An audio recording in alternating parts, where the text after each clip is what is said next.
Bab 996. Apakah ini adalah maksud kakek?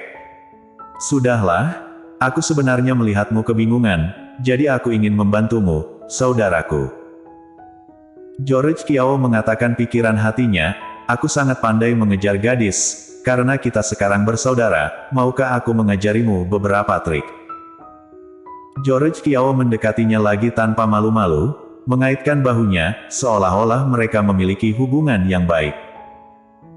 Arthur Xiao benar-benar sangat tidak terbiasa berdekatan dengan pria dewasa seperti ini, tetapi George Kiao sangat SKSD, sehingga dia hanya bisa mendorongnya menjauh dan berdiri, tidak perlu. Kok gak perlu sih? Apakah kamu sudah berhasil mengejarnya? Kakak serius deh, walaupun aku terlihat ringan, tapi nyatanya aku super stabil. Metode yang aku ajarkan, pasti bermanfaat. Arthur Xiao melangkah maju dan berjalan menuju balkon. George Kiao juga mengikutinya. Pada saat dia makan siang, Arthur Xiao terus diganggu oleh George Kiao sampai ia tak bisa berkata, dengan ekspresi seperti tidak ada yang diharapkan lagi. Ketika Golden Ye kembali dari kerja, orang yang makan totalnya menjadi 5 orang. Setelah dia memasuki ruangan, dia berhenti ketika dia melihat George Kiao, lalu melepas jaketnya dan menatap George Kiao dengan samar. "Kenapa kamu datang?" Kata-kata ini memicu George Kiao segera melompat, "Tidak bisakah aku datang?" Golden Ye tidak menjawab, bibirnya yang tipis menekan ringan, dan kemudian dia menggantung mantelnya di rak samping. George Kiao datang dan mulai mengkomplain, "Aku belum membahas kamu. Kalau bukan karena Kak Ipar memberitahuku bahwa kalian akan kembali ke China, apakah kamu tidak berencana memberitahuku? Lalu ketika aku tahu, kamu sebenarnya telah kembali ke China. Goldie, apakah kita masih saudara baik? Golden Ye, apakah kamu tahu recoknya kamu sekarang?" Wajah George Kiao hitam, "Kamu ingin mengatakan aku recok seperti ibu-ibu?" Golden Ye mengangguk puas, "Sepertinya kamu sedikit sadar diri." George Kiao hampir meledak. Pada saat ini, Audrey Han keluar dari kamar. Ketika dia melihat Audrey Han, George Kiao segera mendatanginya untuk menegakkan keadilan. "Kakak ipar, kamu kebetulan ada di sini, beritahu aku, Goldie mengatakan aku terlihat seperti ibu tua yang recok. Apakah ada orang yang mengomentari saudaranya sendiri seperti ini?" Mendengar, Audrey Han meliriknya dengan aneh, lalu mengerucutkan bibirnya, dan berkata dengan suara rendah, "Tapi aku juga berpikir begitu." George Kiao, "Kakak ipar, kamu tidak boleh menjatuhkanku seperti ini. Kamu harus tahu bahwa akulah yang bekerja keras mencocokkan kalian berdua sebelumnya.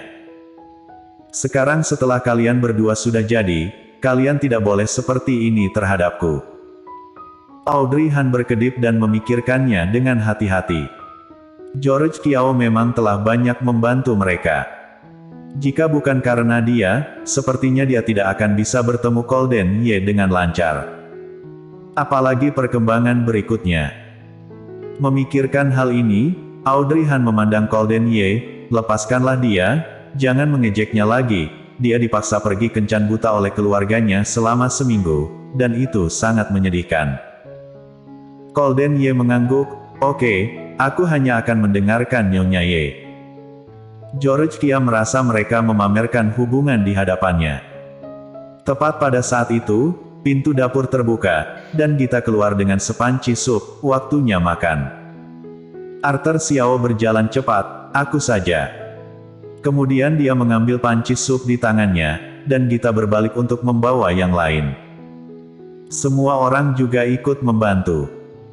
Segera makanan yang dimasak Gita dihidangkan di atas meja, dan ruangan itu dengan cepat dipenuhi dengan aroma makanan. George Kiao merasa bahwa dia sedang di surga ketika dia mencium aroma makanannya. Setelah beberapa gigitan, George Kiao tidak bisa menahan diri untuk tidak menghela nafas. "Wow, kakak ipar, masakan ini lebih enak darimu." Audrey Han meliriknya dan menjelaskan, "Gita sangat mahir dalam memasak, sedangkan aku hanya memasak di waktu luang saja, itu tidak bisa dibandingkan dengan dia." "Wow, George Kiao melirik Gita, orang yang menikahi Gita pasti akan sangat bahagia. Setelah berbicara, dia melirik ke arah Arthur Xiao dengan sengaja atau tidak sengaja. Arthur Xiao.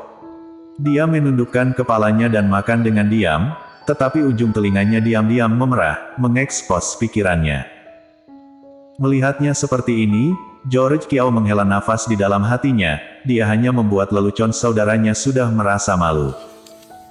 Bagaimana dia bisa mengejar seorang gadis jika dia seperti ini?